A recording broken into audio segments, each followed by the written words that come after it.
وعباد الرحمن الذين يمشون على الأرض هونا وإذا خاطبهم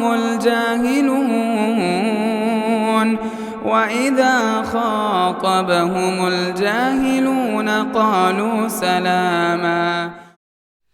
محترم حاضرین، اللہ رب العالمین نے اہل ایمان سے خطاب کرتے ہوئے فرمایا، اے ایمان والو، اپنے آپ کو اور اپنے اہل و عیال کو جہنم کی آگ سے بچاؤ۔ محترم حاضرین، اللہ رب العالمین کا بے انتہا احسان و شکر ہے کہ اللہ رب العالمین نے ہم تمام کو دین اسلام کی دولت سے مالا مال فرمایا، اللہ اور اس کے رسول کا نام لیوا بنایا، اور اسی طرح سے اس کی مرضی، اس کے احکام کے مطابق زندگی گزارنے والا بنایا۔ محترم حاضرین، ہم میں سے ہر ایک کی یہ خواہش ہوتی ہے، یہ آرزو ہوتی ہے کہ ہم خود بھی دیندار ہوں، ہمارا سارا گھرانہ دیندار ہو، ہمارے گھر والے دیندار ہو، گھروں میں دینی ماحول ہو۔ لیکن ہم یہ دیکھیں، وقت کی تیزی کے ساتھ یہ جو خواہش ہماری ہوتی ہے، یہ آرزو جو ہماری ہوتی ہے، کبھی کبھار وہ خواہش ہی رہ جاتی ہے، آرزو ہی رہ جاتی ہے، اور گھروں میں دینی ماحول پیدا نہیں ہوتا ہے۔ محترم حاضرین، آج کے اس جمعہ کے خطبے میں میں ایسے کچھ امور آپ کے سامنے پیش کروں گا، یا کچھ ایسے اقدامات پیش کرنے کی کوشش کروں گا کہ جن پر چل کر ہمارے گھروں میں دینی ماحول پیدا ہو سکتا ہے، اور ہمارے گھر کے تمام افراد دیندار بن سکتے ہیں۔ سب سے پہلی بات یہ ہے کہ اپنے گھروں کو دیندار بنانے کے سلسلے میں، گھروں میں دینی ماحول پیدا کرنے کے سلسلے میں سب سے پہلی چیز یہ ہے کہ انسان اس کا آغاز اپنی ذات سے کرے، اپنے آپ سے کرے۔ اللہ رب العالمین کا جو فرمان ہے، یا ایھا الذین آمنوا قوا انفسکم واہلیکم نارا، اے ایمان والو، اپنے آپ کو اور اپنے گھر والوں کو جہنم کی آگ سے بچاؤ۔ تو سب سے پہلے انسان خود اپنے آپ کو دیندار بنائے۔ انسان خود دیندار ہوگا تو اپنے گھر والوں کو دیندار بنائے گا، انسان خود دیندار ہوگا تو اپنے گھر میں دینی ماحول پیدا کرے گا۔ یہ نہیں ہو سکتا کہ انسان خود دیندار نہ ہو اور اپنے گھر میں دینی ماحول چاہتا ہو اور اس کے گھر میں دینی ماحول بن جائے۔ تو اس سلسلے میں سب سے پہلی بات یہی ہے کہ خود اپنے آپ کو دیندار بنانا ہوگا، اور اس سلسلے میں یہ بات ہم یاد رکھیں کہ وعظ و نصیحت کا پیغام ہم سنتے ہیں، جمعہ کے خطبات ہم سنتے ہیں، دروس ہم سنتے ہیں، دلوں میں ایک جوش، ایک ولولہ، ایک خواہش پیدا ہو جاتی ہے کہ ہم اب اپنے گھروں میں دینی ماحول پیدا کریں گے۔ لیکن پھر کیا ہوتا ہے کہ انسان جیسے ہی دنیاوی مصروفیات میں چلا جاتا ہے اور اسی طرح سے کام کاج میں مصروف ہو جاتا ہے، کاروبار میں لگ جاتا ہے، یہ جو اس کا ارادہ ہے، یہ جو اس کی خواہش ہے، یہ آرزو ہے، وہ کچھ پھیکی پڑ جاتی ہے، اور اس طرح سے وہ اس کا کام ادھورا ہی رہ جاتا ہے۔ تو اس سلسلے میں انسان کو اپنا نظریہ بدلنا ہوگا، سب سے پہلے اپنے سوچنے سمجھنے کا زاویہ اس کو بدلنا ہوگا کہ جس دنیا کے پیچھے پڑھ کر انسان اپنا سارا وقت دنیا کے پیچھے لگا رہا ہے، کام کاج میں مصروف ہے، کاروبار میں جو ہے مصروف ہے، کیا یہ چیز اس کے ہمیشہ کام آنے والی ہے؟ ہر انسان یہ جانتا ہے، اس بات کی، اس حقیقت سے واقف ہے کہ ایک نہ ایک دن مجھے مرنا ہے، اور جب یہ زندگی کا چراغ بجھ جائے گا تو پھر کون سی چیز ہمارے کام آنے والی ہے؟ یہ دنیا کے پیچھے جو انسان پڑا ہوا ہے، یہ کام کاج، یہ کاروبار، یہ دولت، یہ شہرت، یہ کیا یہ ساری چیزیں انسان کے مرنے کے بعد کام آئیں گی؟ ہرگز نہیں۔ تو انسان کے مرنے کے بعد بھی جو چیز کام آ سکتی ہے، اس کے اپنے گھر والے ہیں، اس کی اپنی اولاد ہے اگر وہ اپنے گھروں میں دینی ماحول پیدا کر دے گا اس کی نسلیں اس کے حق میں ہاتھ اٹھا کر دعائیں کرنے والی بنیں گی. تو لہٰذا اس لیے ضروری ہے کہ انسان جہاں اپنے کام کاج میں مصروف ہوتا ہے وہیں پر کچھ نہ کچھ وقت اپنے گھر والوں کے لیے نکالے, اپنی اولاد کے لیے نکالے, اپنے بیوی بچوں کے لیے نکالے, تاکہ ان کی دینی رہنمائی کر سکے, تاکہ ان کو دیندار بنا سکے, گھر میں دینی ماحول پیدا کر سکے. کیوں؟ یہی چیز ہمارے بعد میں کام آنے والی ہے. اور اگر ہم نے اس جانب توجہ نہ دی اور اسی طرح سے ہماری مصروفیات ساری جو ہے کام کاج میں لگی رہیں تو یہ بات یاد رکھیں جیسے ہی ہم اس دنیا سے گئے نہ کوئی ہمارے حق میں ہاتھ اٹھا کر دعا کرنے والا ہوگا, نہ ہمیں کوئی دینی اعتبار سے یاد کرنے والا ہوگا. تو سب سے پہلی چیز یہ ہے ہم اپنے سوچنے سمجھنے کا زاویہ بدلیں, خود دیندار بنیں, اپنے گھر والوں کو دیندار بنانے کے لیے, اپنے گھر میں دینی ماحول پیدا کرنے کے لیے ہم وقت لگائیں, اپنے گھر والوں کو وقت دیں اور اس طرح سے جو ہے دینی ماحول پیدا کرنے کی کوشش کریں. محترم حاضرین, اسی طرح سے ہم دیکھیں ایک دوسرا قدم یا اسی طرح سے ایک دوسرا کام جس کے ذریعے سے ہم اپنے گھر والوں کو دیندار بنا سکتے ہیں, گھر میں دینی ماحول پیدا کر سکتے ہیں, وہ ہے گھروں میں نماز کی پابندی کرنا, گھروں میں نماز کا اہتمام کرنا. محترم حاضرین, نماز زندگیاں بدل دینے والی عبادت ہے, نماز ماحول بدل دینے والی عبادت ہے. میں آپ کو بتاؤں, حدیث میں نے آپ کے سامنے پڑھی, پیارے نبی صلی اللہ علیہ وسلم نے فرمایا مروا اولادکم بالصلاۃ وہم ابناء 7 سنین, اپنے بچوں کو نماز کا حکم دو, اپنے بچوں کو نماز کا حکم دو جب وہ 7 سال کے ہو جائیں. 7 سال کی عمر میں بچوں کو نماز کا حکم دینے کی تاکید کی گئی ہے. اگر میں آپ سے سوال کروں کیا 7 سال کی عمر میں بچے پر شریعت نافذ ہوتی ہے؟ کیا شریعت کے احکام کا وہ پابند ہو جاتا ہے؟ تو ہرگز نہیں. لیکن یہ بات یاد رکھیں, جہاں تمام امور, تمام عبادتیں, شریعت کے سارے احکام بلوغت کے بعد انسان پر عائد ہوتے ہیں, فرض ہوتے ہیں, لیکن وہی شریعت نماز کے سلسلے میں اس بات کا حکم دے رہی ہے کہ بچے 7 سال کے ہو جائیں تو نماز کا حکم انہیں دے دو, نماز کا حکم انہیں دے دو. کیوں؟ تم بچوں کو نماز کا پابند بنا دو, آدھے دیندار تو وہ خود ہو جائیں گے نماز کی برکت سے, نماز کے اہتمام سے, نماز کی پابندی سے, مسجد کی طرف آنے جانے, مسجد کو جب آئیں گے دروس کو وہ سنیں گے, جمعہ کے خطبات وہ سنیں گے, خود بخود ان کے اندر دینداری پیدا ہو جائے گی. اور اسی طرح سے جب بچوں کے اندر دینی ماحول پیدا ہوگا اور بچے نماز کے پابند ہوں گے, یہی بچے جو 7 سال کی عمر میں نماز کے پابند بن جائیں گے, 70 سال کی عمر بھی ہو جائے وہ نماز کے پابند رہیں گے. اور اس کے بالمقابل اگر ہم نے بچوں کو نماز کا حکم نہ دیا, نماز کی جو ہے تعلیم نہ دی, تو پھر یاد رکھیں بچے نوجوان ہو جاتے ہیں, نماز کے پابند نہیں ہیں. اولاد کے سلسلے میں والدین پریشان ہوتے ہیں کہ بچے دیندار نہیں, بچے نمازی نہیں. کیوں؟ کیونکہ جس وقت ان کو نماز کا حکم دینا تھا, جس وقت ان کو نماز کا پابند بنانا تھا, اس وقت ہم نے محنت نہیں کی تھی. اور میں آپ کو یہ بات بتاؤں, نماز یہ اتنی بڑی عبادت ہے, انسان کو برائیوں سے روک دیتی, انسان کو برائیوں سے روک دیتی ہے. ماحول کیسے بدل جاتا ہے, کیسے تبدیلی آتی ہے. اللہ رب العالمین فرماتا ہے ان الصلاۃ تنہی عن الفحشاء والمنکر, ان الصلاۃ تنہی عن الفحشاء والمنکر. اللہ رب العالمین فرماتا ہے کہ بے شک نماز برائیوں سے اور فحش کاموں سے انسان کو روکتی ہے, نماز روکتی ہے برائیوں سے, فحش کاموں سے.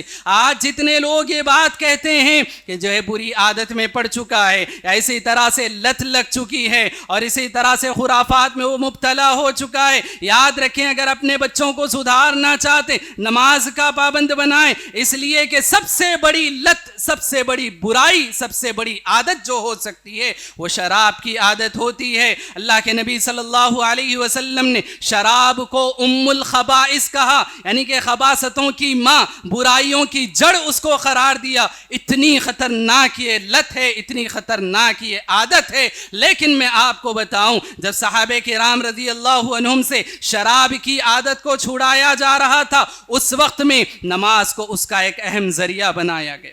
نماز کو اس کا ایک اہم ذریعہ بنایا گیا۔ اللہ رب العالمین نے فرمایا یا ایھا الذین آمنوا لا تقربوا الصلاۃ وانتم سکارا، اے ایمان والو تم نماز کے قریب نہ آؤ جب تم نشے کی حالت میں ہو۔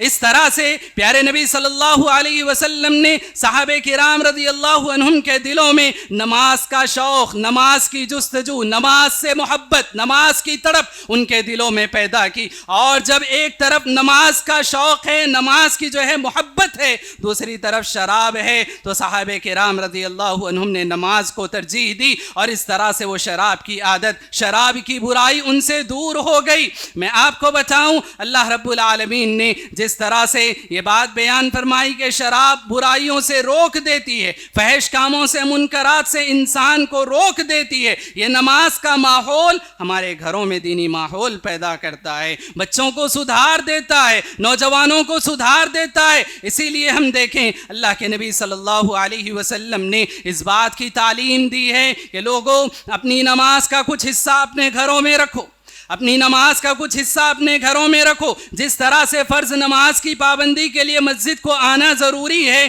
پیارے نبی صلی اللہ علیہ وسلم نے اس بات کی تعلیم دی ہے کہ سنتیں ہیں یا نوافل کا یہ اہتمام ہے یہ اپنے گھروں میں کیا کرو۔ حکمت کیا ہے؟ حکمت یہ ہے کہ تم اپنے گھروں میں نماز پڑھو گے، تمہاری اولاد تم کو دیکھ کر نماز کی پابند ہوگی، تمہاری بیویاں، تمہارے گھر والے تم کو دیکھ کر نماز کا اہتمام کریں گے۔ اس طرح سے گھروں میں دینی ماحول پیدا ہوگا۔ اور یہ بات یاد رکھیں کہ بچوں کے سلسلے میں جو ماہر نفسیات ہیں، جو تجربے کار لوگ ہیں، وہ یہ بات بتاتے ہیں کہ بچے سن کر نہیں کرتے، بچے دیکھ کر کرتے ہیں۔ آپ کو بچے نماز پڑھتا ہوا دیکھیں گے، اگر آپ گھر میں مصلی بچھا کر 2 رکعت نماز پڑھنے کے لیے کھڑے ہوئے ہیں، آپ کے چھوٹے چھوٹے معصوم بچے، 2 سال کا بچہ، 3 سال کا بچہ آپ کے بغل میں آ کر کھڑا ہو جاتا ہے۔ جیسے جیسے آپ نماز پڑھ رہے ہیں ویسے ویسے وہ بچہ بھی نماز پڑھنے لگتا ہے۔ اس کو نہیں معلوم رکوع کرنا کیا ہوتا ہے، اس کو نہیں معلوم سجدہ کرنا کیا ہوتا ہے، اس کو نہیں معلوم نماز کیا ہوتی ہے، لیکن جیسے جیسے آپ کو کرتے دیکھتا ہے ویسے ویسے وہ بچہ کرنے لگ جاتا ہے۔ اسی لیے اس بات کی تعلیم ہے کہ نماز کا اہتمام ہو، اپنے گھروں میں نماز کی پابندی ہو، تو پھر یقیناً گھروں میں دینی ماحول پیدا ہو سکتا ہے۔ مرد ہے، گھر کا سرپرست ہے، وہ اپنے گھر میں جو ہے نماز کا اہتمام کرے۔ عورت ہے، وہ اپنے گھر کی جو ہے ملکہ ہے، اپنے گھر کی ذمہ دار ہے۔ اللہ کے نبی صلی اللہ علیہ وسلم نے فرمایا وَالْمَرْأَةُ رَاعِيَةٌ عَلَىٰ أَهْلِ بَيْتِ زَوْجِهَا، کہ عورت اپنے شوہر کے گھر کی ذمہ دار ہے۔ لہٰذا عورتوں کو بھی اس بات کی تعلیم دی گئی ہے کہ جیسے ہی نماز کا وقت ہو اپنے سارے کام کاج، اپنی ساری مصروفیات کو چھوڑے، فوراً نماز کے لیے کھڑی ہو جائے۔ عورت اگر نماز کی پابند ہوگی اس کی بیٹیاں نماز کی پابند ہوں گی، شوہر اگر نماز کا پابند ہوگا اس کے بیٹے نماز کے پابند ہوں گے۔ لہٰذا اس طرح سے جب گھروں میں دینی ماحول، نماز کا اہتمام ہوگا تو پھر یقیناً گھروں میں دینی ماحول ہوگا اور گھر کے سارے افراد دیندار بننے کی کوشش کریں گے۔ محترم حاضرین، اسی طرح سے ایک اور قدم یا ایک اور عمل جو ہمارے گھروں کو دیندار بناتا ہے اور ہمارے گھروں میں دینی ماحول پیدا کرتا ہے وہ ہے تلاوت قرآن کا اہتمام۔ تلاوت قرآن کا اہتمام، میں آپ کو بتاؤں اللہ رب العالمین نے قرآن مجید کے اندر یہ تاثیر رکھی ہے کہ رہتی دنیا تک، قیامت تک آنے والے لوگوں کے لیے ہدایت کا سرچشمہ بنا کر اللہ رب العالمین نے قرآن کریم کو نازل فرمایا۔ قرآن مجید یہ دلوں پر اثر کرنے والی کتاب ہے، قرآن مجید یہ دلوں کو بدل دینے والی کتاب ہے۔ میں اگر آپ سے پوچھوں عمر بن الخطاب رضی اللہ عنہ کو عمر فاروق بنانے والی چیز کون سی تھی تو وہ تلاوت قرآن تھی۔ حضرت عمر بن الخطاب رضی اللہ عنہ ہم تمام جانتے ہیں کہ کیسے سخت دل انسان تھے، اسلام قبول کرنے سے پہلے اسلام کے سخت مخالف تھے اور اسلام قبول کرنے والوں پر جو ہے سزائیں ان کو دیا کرتے تھے، اس قدر جو ہے اسلام کے مخالف تھے۔ لیکن عمر بن الخطاب رضی اللہ عنہ کو عمر فاروق امیر المؤمنین خلیفۃ المسلمین بنانے والی چیز قرآن مجید کی تلاوت تھی۔ پیارے نبی صلی اللہ علیہ وسلم کعبۃ اللہ کے صحن میں قرآن مجید کی تلاوت کیا کرتے تھے اور نہ جو ہے تہجد کا اہتمام کیا کرتے تھے۔ ایسے وقت میں حضرت عمر بن الخطاب رضی اللہ عنہ کے کانوں سے قرآن مجید کی تلاوت ٹکراتی، دل پر گہرا اثر ہوتا، اور یہی اثر تھا جس نے حضرت عمر بن الخطاب رضی اللہ عنہ عنہ کے دل کی کائنات کو بدل کر رکھ دیا۔ عمر ابن الخطاب رضی اللہ عنہ نے اسلام قبول کر لیا۔ یہ ایک واقعہ ایسا نہیں، یہ ایک مثال ایسی نہیں، سینکڑوں مثالیں آپ کو مل جائیں گی کہ قرآن مجید کی تلاوت نے کیسے دلوں پر اثر کیا اور کیسے دلوں کی دنیا کو بدل کر رکھ دیا۔ حضرت طفیل بن عمرو دوسی رضی اللہ عنہ قبیلہ دوس کے جو ہے شاعر تھے، بڑے آدمی تھے۔ جب مکہ آئے لوگوں نے ان کو پہلے ہی بتا دیا کہ ہمارے پاس ایک جادوگر آیا ہوا ہے، تم اس کی بات نہ سننا، اس کی بات میں نہ آنا، اگر تم اس کی بات سنو گے، وہ جو پڑھتا ہے اگر وہ سنیں گے تو تم بہک جاؤ گے، تم گمراہ ہو جاؤ گے۔ طفیل بن عمرو دوسی رضی اللہ عنہ 2-4 دن تک تو جو ہے بچتے رہے، لیکن اس کے بعد انہوں نے سوچا میں خود شاعر ہوں، عقل مند انسان ہوں، کیوں نہ سنوں گا، اچھا لگے گا تو مان لوں گا، اگر نہ لگے تو چھوڑ دوں گا۔ اس طرح سے حضرت طفیل بن عمرو دوسی رضی اللہ عنہ نے سننے کا فیصلہ کیا۔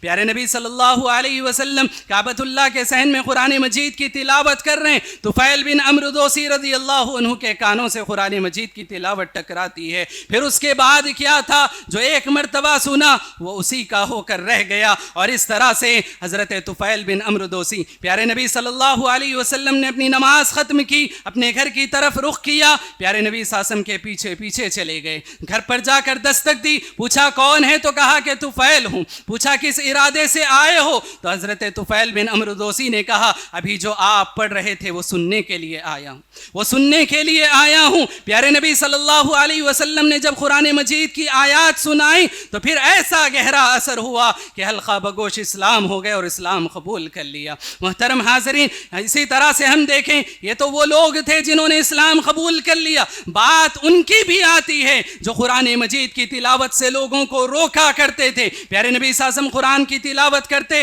تو لوگ شور و غل مچایا کرتے اور لوگوں کو کہتے کہ شور مچاؤ تاکہ محمد جو پڑھ رہے ہیں وہ کسی کو سنے نہ آئے۔ اس طرح سے جو ہے لوگوں کو کہا کرتے تھے، بہکایا کرتے تھے، قرآن کے خلاف ابھارا کرتے تھے کہ لوگوں کو سننے نہ دو، شور و غل مچاؤ۔ لیکن ان کا یہ حال تھا، سرداران قریش کا یہ حال تھا، وہ راتوں کو چھپ چھپ کر پیارے نبی صلی اللہ علیہ وسلم کی جو ہے تلاوت کو سنا کرتے تھے۔ کیوں؟ یہ قرآن مجید کی تلاوت یہ دلوں پر اثر کرنے والی چیز ہے، دلوں کی کائنات کو بدل دینے والی چیز ہے۔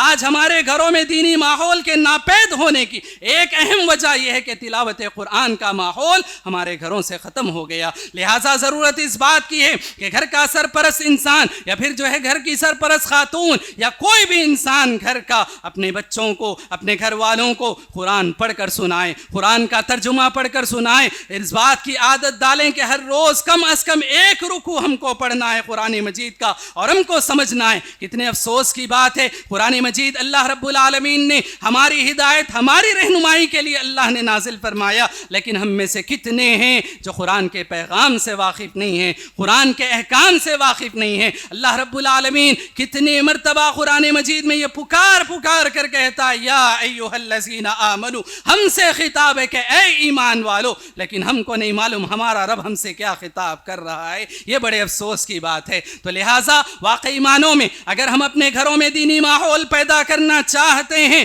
تو تلاوت قرآن کا اہتمام ہمیں اپنے گھروں میں کرنا ہوگا۔ اسی طرح سے ایک اور عمل، ایک اور کام جو ہماری زندگیوں کو بدل سکتا ہے اور اس طرح سے جو ہمارے گھروں میں دینی ماحول پیدا کر سکتا ہے وہ ہے پیارے نبی صلی اللہ علیہ وسلم کی سیرت کو اپنے گھروں میں ہم پڑھیں، انبیاء اکرام علیہم السلام کے واقعات کو اپنے گھروں میں ہم سنیں، سنائیں، پڑھیں، پڑھائیں، اور اسی طرح سے حضرات صحابہ کرام رضی اللہ عنہم کے واقعات کو ہم اپنے بچوں کے ذہن نشین کرائیں، ان کو جو ہے ان کے دلوں دماغ میں ہم صحابہ کرام رضی اللہ عنہم سے محبت بٹھائیں۔ اور میں آپ کو بتاؤں یہ انبیاء اکرام علیہم السلام کے واقعات، یہ پیارے نبی صلی اللہ علیہ وسلم کی سیرت، یہ حضرات صحابہ کرام رضی اللہ عنہم کے سچے واقعات، یہ دلوں کو بدل دینے والے ہیں۔ کتنے ایسے لوگ جب صحابہ کرام رضی اللہ عنہم کی زندگیاں، ان کی قربانیاں، ان کے فضائل، ان کے مناقب کو جب ہم سنتے ہیں ہمارے دلوں میں ایمان جوش میں آ جاتا ہے اور اس طرح سے ہمارے ایمان میں اضافہ ہونے لگتا ہے۔ کیوں؟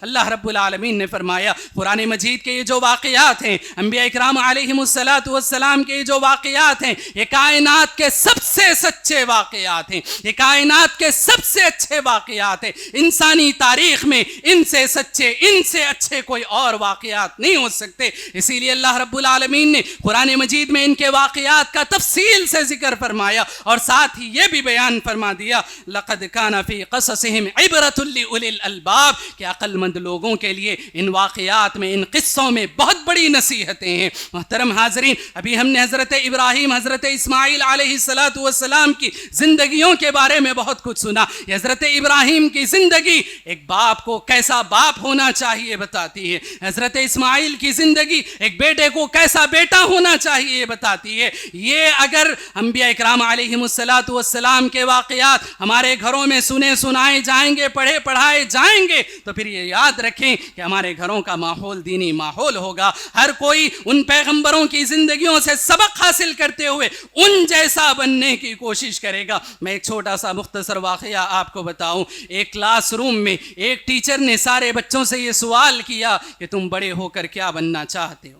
تم بڑے ہو کر کیا بننا چاہتے ہو؟ ہر بچے نے اپنی اپنی خواہش کا اظہار کیا۔ کسی نے کہا کہ جو ہے میں ٹیچر بننا چاہتا ہوں، کسی نے کہا کہ میں ایڈوکیٹ بننا چاہتا ہوں، کسی نے کہا میں انجینئر، تو کسی نے کہا میں ڈاکٹر بننا چاہتا ہوں۔ انہی بچوں میں ایک بچے کا جواب یہ تھا، بچے نے کہا کہ میں بڑا ہو کر صحابی بننا چاہتا ہوں، میں بڑا ہو کر صحابی بننا چاہتا ہوں۔ محترم حاضرین، جیسے ہی ٹیچر نے اس جواب کو سنا وہ حیران ہو گئی کہ یہ بچے نے ایسا جواب کیسے دیا۔ اس سے بڑی حیرانی اس بات پر تھی کہ بچے کی زبان پر یہ جواب آیا کیسے۔ اس بات کو معلوم کرنے کے لیے ٹیچر نے اس بچے کی والدہ کو بلایا اور اس سے سوال کیا کہ آخر یہ ماجرا کیا ہے۔ محترم حاضرین، وجہ سنیں اور اس چیز کو اپنے گھروں میں پیدا کرنے کی کوشش کریں۔ اس بچے کی والدہ نے کہا ہر رات بچے کو سونے سے پہلے میں کسی ایک صحابی کا واقعہ اپنے بچے کو سناتی ہوں، جس وجہ سے بچے کے دل میں یہ خواہش پیدا ہو گئی ہے کہ میں بھی ان صحابہ جیسا بنوں گا، حضرت ابو بکر جیسا بنوں گا، حضرت عمر بن الخطاب جیسا بنوں گا، حضرت عثمان جیسا بنوں گا، حضرت علی جیسا بنوں گا۔ یہ خواہش، یہ تڑپ بچوں کے دلوں میں پیدا ہو جاتی ہے۔ کیوں؟ حضرات صحابہ سے محبت دلوں میں بٹھائی گئی۔ آپ کو میں بتاؤں، صحابہ کرام رضی اللہ عنہم کہا کرتے تھے جیسے ہم اپنے بچوں کو قرآن و حدیث کی تعلیم دیتے ہیں ویسے ہی ہم بچوں کو سکھاتے ہیں کہ ابو بکر کون تھے، ہم اپنے بچوں کو سکھاتے ہیں کہ عمر کون تھے۔ حضرات صحابہ کی زندگیاں ہم اپنے بچوں کو پڑھایا کرتے تھے۔ محترم حاضرین، آج سوچیں کہ کیا ہم نے اپنے بچوں کے دلوں میں حضرات صحابہ سے ایسی محبت بٹھائی ہے؟ کیا ہمارے اپنے بچوں میں سے کوئی اس بات کا دعویٰ کرتا ہے کہ میں عمر بن الخطاب جیسا بنوں گا، میں حضرت عثمان جیسا بنوں گا، میں حضرت علی جیسا بنوں گا؟ کیا یہ محبت ہم نے اپنے بچوں کے دلوں میں پیدا کی ہے؟ ضرورت اس بات کی ہے کہ ہم اپنے بچوں کے دلوں میں حضرات صحابہ سے، انبیاء اکرام علیہم السلام سے، پیارے نبی صلی اللہ علیہ وسلم سے محبت اپنے بچوں کے دلوں میں بٹھائیں۔ محترم حاضرین، ایک آخری بات بتا کر میں اپنی بات کو ختم کروں گا۔ ایک آخری بات یہ ہے کہ ہم اپنے گھر والوں کے سلسلے میں دعائیں کرنے والے بنے، ان کو دعائیں دینے والے بنے، دعائیں سکھانے والے بنے۔ میں آپ کو بتاؤں، پیارے نبی صلی اللہ علیہ وسلم نے یہ بات بیان فرمائی، لا يرد القضاء الا الدعاء، کہ جو ہے تقدیر کو کوئی اور چیز نہیں بدل سکتی ہے، ہاں اگر تقدیر کو بدلنے والی کوئی چیز ہے تو وہ دعا ہے۔ آج کتنے لوگ ایسے ہیں جو اپنے بچوں سے پریشان ہیں، یہ کہتے ہیں کہ ہمارا نصیب خراب ہے جو ایسی اولاد ملی، ہمارے نصیب پھوٹے جو ایسی اولاد ملی۔ یہ بات یاد رکھیں، نصیب کو کوسنے کی ضرورت نہیں، نصیب کو بدلنے کی فکر کریں، اور نصیب کو بدلنے والی، تقدیر کو بدلنے والی چیز دعا ہے۔ دعاؤں کے اندر اللہ رب العالمین نے بڑی تاثیر رکھی ہے۔ لہٰذا ایک تو بات یہ کہ بچوں کو دعائیں سکھائیں ہر کام سے پہلے۔ پیارے نبی صلی اللہ علیہ وسلم نے صبح اٹھنے سے لے کر رات سونے تک دعاؤں کا اہتمام اور دعاؤں کا جو ہے درس ہم کو دیا ہے۔ صبح اٹھتے وقت بچے کو یہ بتائیں کہ بیٹا اٹھتے وقت یہ دعا پڑھو، وضو کرنے سے پہلے یہ دعا پڑھو،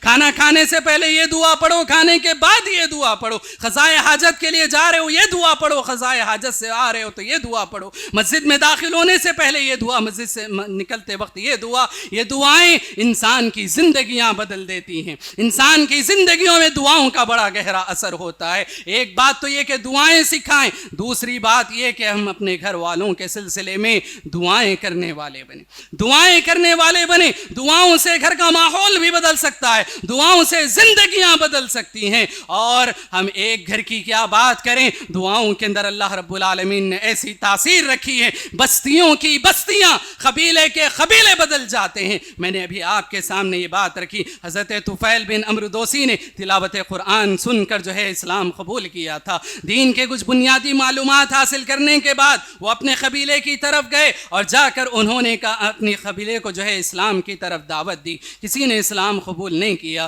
حضرت طفیل بن عمرو دوسی رضی اللہ عنہ پیارے نبی صلی اللہ علیہ وسلم کی طرف آئے اور آ کر کہا، اللہ کے نبی صلی اللہ علیہ وسلم میں نے اپنے قبیلے کو دین کی دعوت دی لیکن کسی نے اسلام قبول نہیں کیا۔ پیارے نبی صلی اللہ علیہ وسلم نے اپنے ہاتھوں کو اٹھایا۔ پیارے نبی صلی اللہ علیہ وسلم نے جب اپنے ہاتھوں کو اٹھایا، حضرات صحابہ یہ سمجھنے لگے کہ اللہ کے نبی اب قبیلے دوس پر جو ہے بد دعا کرنے والے ہیں۔ صحابہ کی زبانوں سے نکل گیا، ہلکت الدوس ہلکت الدوس، اب قبیلے دوس ہلاک ہو جائے گا، اب قبیلے دوس برباد ہو جائے گا۔ دعا کے لیے ہاتھ اٹھنے والے ہاتھ اٹھے اور پیارے نبی صلی اللہ علیہ وسلم کی زبان سے یہ الفاظ نکلتے ہیں، اللہم اہد دوسا، اللہم اہد دوسا، اے اللہ قبیلے دوس کو ہدایت عطا فرما، اے اللہ قبیلے دوس کو ہدایت عطا فرما۔ پیارے نبی صلی اللہ علیہ وسلم نے دعا فرمائی۔ اس کے بعد حضرت طفیل بن عمرو دوسی رضی اللہ عنہ اپنے قبیلے کی طرف واپس جاتے ہیں، پھر سے ان کو اسلام کی دعوت دیتے ہیں۔ دعا کا نتیجہ دیکھیں، دعا کا اثر دیکھیں، سارا کا سارا قبیلہ اسلام قبول کر لیتا ہے، سارا کا سارا قبیلہ اسلام قبول کر لیتا ہے۔ سبحان اللہ، پہلے کی بات یہ تھی ایک نے بھی اسلام قبول نہیں کیا، دعا کا نتیجہ یہ تھا، دعا کا اثر یہ تھا کہ سارا قبیلہ اسلام قبول کر لیتا ہے۔ اسی طرح سے میں آپ کو بتاؤں کتنے ایسے لوگ ہیں اپنی اولاد کے سلسلے میں پریشان ہیں، پھر چاہے وہ جسمانی اعتبار سے ہو، روحانی اعتبار سے ہو، دعائیں کرنے والے بنے اپنی اولاد کے حق میں۔ آپ کو میں بتاؤں حضرت امام بخاری علیہ الرحمہ نابینا تھے، ماں نے رو رو کر دعائیں کی اور دعاؤں کا نتیجہ، دعاؤں کا اثر یہ ہوا کہ امام بخاری کو جو ہے امام بخاری بنانے والی ان کی ماں کی دعائیں تھیں، ان کی ماں کی دعائیں تھیں۔ نابینا تھے، بینائی لوٹ کر واپس آ گئی، سبحان اللہ۔ اور اسی طرح سے میں آپ کو بتاؤں کتنے لوگ ایسے بھی ہیں جو اپنے گھر والوں کے سلسلے میں، اپنے والدین کے سلسلے میں پریشان ہوتے ہیں۔ اولاد دیندار ہے، والدین دیندار نہیں ہیں، تب بھی یہ بات یاد رکھیں، مثال ہم کو ملتی ہے حضرت ابو ہریرہ رضی اللہ عنہ۔ حضرت ابو ہریرہ رضی اللہ عنہ پیارے نبی صلی اللہ علیہ وسلم کے پاس روتے ہوئے آئے اور آ کر کہنے لگے، اللہ کے نبی صلی اللہ علیہ وسلم میری والدہ نے اسلام قبول نہیں کیا، وہ آپ کو برا بھلا کہتی ہے، مجھ کو اچھا نہیں لگتا۔ روتے ہوئے پیارے نبی صلی اللہ علیہ وسلم کے پاس آئے، اللہ کے نبی صلی اللہ علیہ وسلم نے دعا کی حضرت ابو ہریرہ رضی اللہ عنہ کی والدہ کے سلسلے میں۔ پھر حضرت ابو ہریرہ رضی اللہ عنہ اپنے گھر گئے، دستک دی، ماں نے کہا بیٹا غسل کر رہی ہوں، تھوڑا سا رک جاؤ۔ غسل کر کے آتی ہیں اور اس کے بعد کہتی ہیں بیٹا مجھے کلمہ پڑھاؤ، میں اسلام قبول کرنا چاہتی ہوں، میں اسلام قبول کرنا چاہتی ہوں۔ اس کے بعد حضرت ابو ہریرہ رضی اللہ عنہ پھر سے روتے ہوئے پیارے نبی صلی اللہ علیہ وسلم کی خدمت میں حاضر ہوئے۔ پہلی مرتبہ روتے ہوئے آئے، غم کے آنسو تھے، دوسری مرتبہ روتے ہوئے آئے، خوشی کے آنسو تھے۔ آ کر کہنے لگے اللہ کے نبی صلی اللہ علیہ وسلم میری ماں نے اسلام قبول کر لیا، میری ماں نے اسلام قبول کر لیا۔ سبحان اللہ، یہ دعاؤں کا اثر ہوتا ہے، یہ دعاؤں کا نتیجہ ہوتا ہے۔ اگر ہم واقعی معنوں میں ہم اپنے گھروں میں دینی ماحول پیدا کرنا چاہتے ہیں، اپنے گھر والوں کو دیندار بنانا چاہتے ہیں، دعاؤں کا خاص اہتمام ہماری زندگیوں میں ہونا چاہیے۔ یہ دعائیں ہماری زندگیوں کو بدل کر رکھ دیتی ہیں۔ رب العالمین سے میں دعا کرتا ہوں کہ رب العالمین ہم تمام کو دینی ماحول میں زندگی گزارنے کی توفیق عطا فرمائے۔ رب العالمین ہم تمام کو، ہمارے اہل و عیال کو رب العالمین دیندار بنائے، سچا پکا مسلمان بنائے۔ رب العالمین ہم میں، ہمارے اہل و عیال، رشتہ دار، دوست احباب میں جو بیمار ہیں پروردگارہ انہیں شفائے کاملہ عاجلہ نصیب فرما، جو بے روزگار ہیں ان کی روزیوں کا انتظام فرما، پروردگارہ جو نکاحوں سے رکے ہوئے ہیں ان کے لیے بہترین رشتوں کا انتظام فرما۔ پروردگارہ جب تک ہمیں اس دنیا میں زندگی دے ایمان اور توحید کی زندگی نصیب فرما، خاتمہ ہو تو خاتمہ بالخیر عطا فرما، آمین ثم آمین، وآخر دعوانا ان الحمد للہ رب العالمین۔ مسجد عباد الرحمن کے پلیٹ فارم سے ہونے والی دعوت و تبلیغ کے مشن کو آگے بڑھانے میں ہمارا بھرپور ساتھ دیں۔ علم و عمل سے ناطہ جوڑنے کے لیے اہل علم سے جڑیں۔ مسجد عباد الرحمن کے یوٹیوب چینل کو سبسکرائب کریں اور آگے شیئر کرنا ہرگز نہ بھولیں۔ فجزاکم اللہ خیرا۔